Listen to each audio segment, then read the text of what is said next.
Hi, I'm Hallee McClamroch and I'm participating in the audio perceptions reflection. I just want to start off by saying that audio perceptions to me are about how people hear and interpret the way other people speak. This could be anything from having a lisp to having a stutter and the way that you articulate your sounds. How audio perceptions affected me, especially growing up, was I had a sister who was a year younger than me who had a hard time pronouncing her R's. She could not pronounce them correctly, and so she had to receive speech classes for those. And that really stuck with me growing up because I noticed that she was treated differently and she was sometimes teased about it because she just couldn't pronounce her R's. But as time went on, she went to her speech therapy classes, and those R sounds that were once an issue were no longer an issue.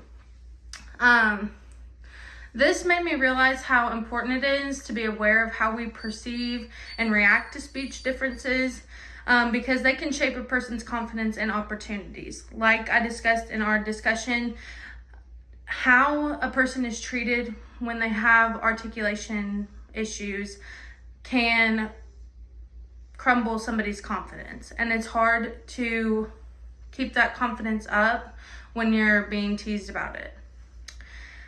If I were explaining this to a friend who's not in education, I would say it's like how we notice differences in the way people dress or how they carry themselves, except this is with speech. It's about how someone's voice sounds or the way they pronounce words.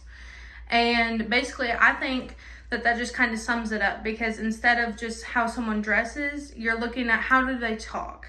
Do they have a lisp? Do they have a stutter? Can they not pronounce their certain sounds? Some people might find it cute or unique when they're young.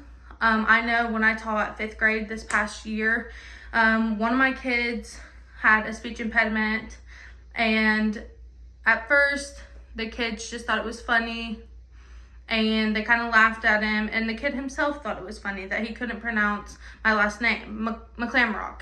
It was McClamroch. So he kind of thought it was funny, and the first couple times I thought, oh yeah, like it's no big deal. But it's McClamroch.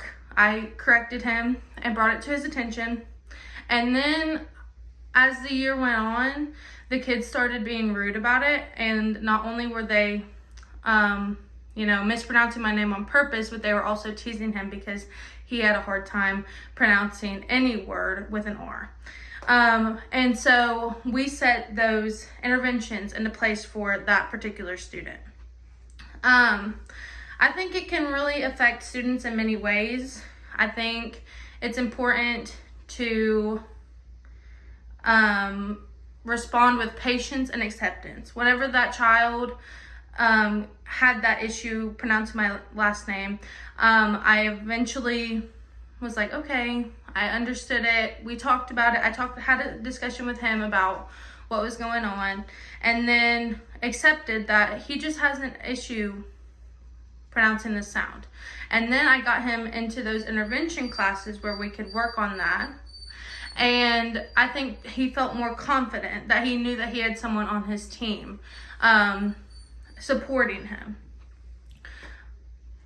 But I think over time, if it wasn't addressed, his self-confidence would be lowered because the kids were making fun of him. I think it would have affected his academic success, but also just his all-around year in the 5th grade. So I do think that audio perceptions can have a big impact on a student's life, and I think it's better to acknowledge them, even if it is uncomfortable, acknowledge them and get them set up in the interventions when needed.